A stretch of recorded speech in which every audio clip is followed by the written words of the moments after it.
Mayong adlaw mga binati o minahal kong matalom ng kuanderon kanang October 9 mao ni Pasko na po diri sa accounting department niya among ito. October 9, 2021. Hamong ito guys bagong Pasko na po diri sa accounting department diri sa Matalom, Leyte, Philippines. Okay guys, hamong ito guys o unsa na po'y Pasko na po diri sa accounting department diri sa LGU Matalom. Okay, hamong ito guys sa new look sa accounting diri sa Matalom, Leyte, Philippines. Okay.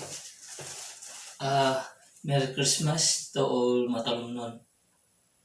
O sa karon na panahon.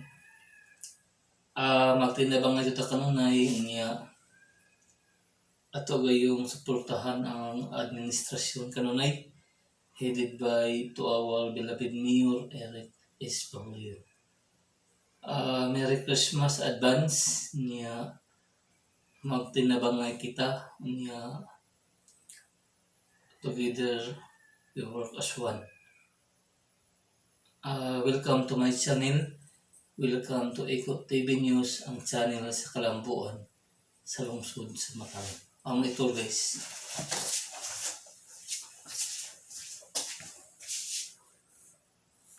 Okay guys, mo ni accounting department. Pasko na po guys. Nga mo ni kuan. Guys na.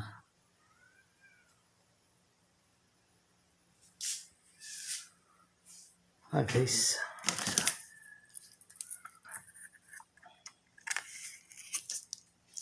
Okay. Ito guys sa new look sa accounting department. Kay Pasko na po guys. Niya pa na. Diri sa Matalom, Leyte, Philippines. Okay na. Ito guys sa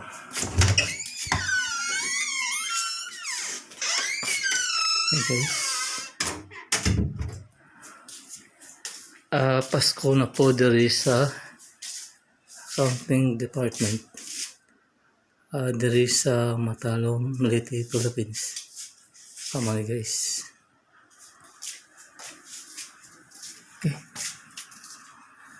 Welcome to my channel. Welcome to Eko TV News, ang channel sa Kalambuan.